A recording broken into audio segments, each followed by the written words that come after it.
You have to be thankful. You don't have the cards. You're buried there. Your people are dying. You're running low on soldiers. Listen, you're running low on soldiers.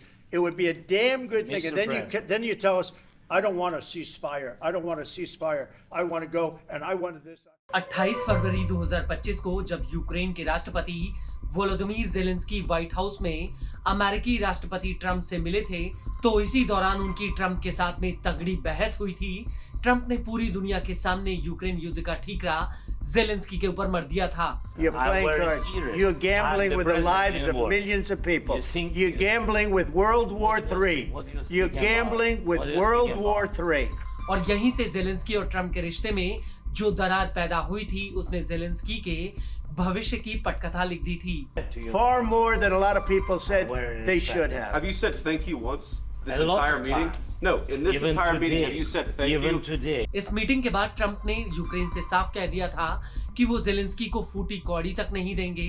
हालांकि बाद में Trump के रवैये में कुछ नरमी जरूर आई थी, लेकिन अमेरिका और यूरोप से आ रही मदद को लेकर ज़ेलेंस्की की सरकार पर भ्रष्टाचार के बेहद ही गंभीर आरोप लगे हैं और यही वजह है कि अब ज़ेलेंस्की की राष्ट्रपति के तौर पर उल्टी गिनती शुरू हो चुकी है।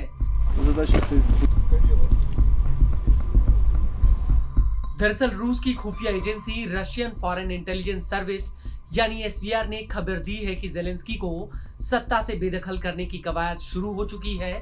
एसवीआर का कहना है कि ज़ेलेंस्की को गद्दी से हटाने के लिए अमेरिका और ब्रिटेन के अधिकारियों की यूक्रेन की सत्ता के पीछे प्रभावी लोगों के साथ में एक खुफिया मीटिंग हुई है।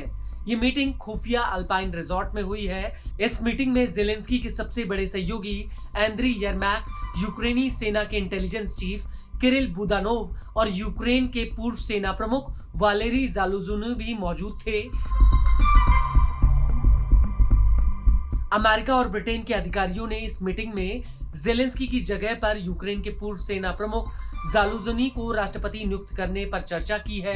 एसवीआर के मुताबिक इस मीटिंग में सभी पक्षों ने इस बात पर सहमति जताई कि ये ज़ेलेंस्की को बदलने का एकदम सही समय है और इस परिवर्तन को पश्चिम के साथ यूक्रेन के संबंधों को फिर से स्थापित करने और पश्चिमी सैन्य सहायता जारी रखने के लिए एक महत्वपूर्ण शर्त कहा गया है।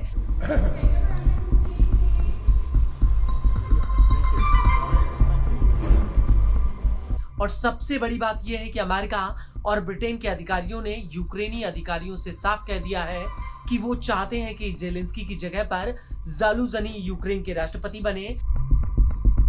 एसवीआर ने अपनी रिपोर्ट में यह भी दावा किया है कि येरमाक और बुदानोव ने इस योजना पर अपनी हामी भर दी है और वादा किया है कि अगर ज़ालुजनी गद्दी संभालते हैं तो वो अपने पद पर बने रहेंगे। इस सब के बीच आपको ये भी बता दें कि वालेरी ज़ालुजनी 2021 और 2024 के बीच यूक्रेनी सेना के मुखिया रहे हैं। सेना प्रमुख के रूप में उनकी छवि अच्छी रही है और ज़ालुजनी को लेकर ये भी कयास लगाए जा रहे हैं कि वो राष्ट्रपति चुनाव में ज़ेलेंस्की को हरा सकते हैं। इस पूरे घटनाक्रम को लेकर रूस की खुफिया एजेंसी का कहना है कि इस मीटिंग में इस बात का भी खुलासा हुआ है कि क्यों ज़ेलेंस्की ने एक बिल का समर्थन किया जो यूक्रेन की 2 भ्रष्टाचार निरोधी संस्थाओं के पर उतरने का काम करती है। और ज़ेलेंस्की के इस कदम की पश्चिम से लेकर पूरे यूक्रेन में आलोचना हुई थी, जिसकी वजह से उन्हें ये बिल वापस लेना पड़ गया।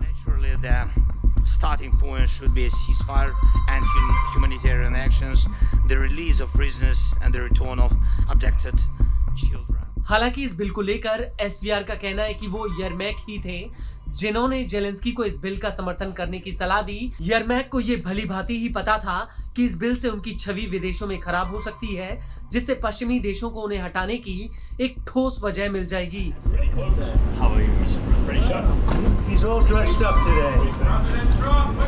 और इससे भी बड़ी बात यह है कि ज़ेलेंस्की का राष्ट्रपति के तौर पर कार्यकाल पिछले साल मई 2024 में ही खत्म हो चुका था। हालांकि युद्ध का हवाला देते हुए ज़ेलेंस्की ने तुरंत चुनाव कराने से इनकार कर दिया था।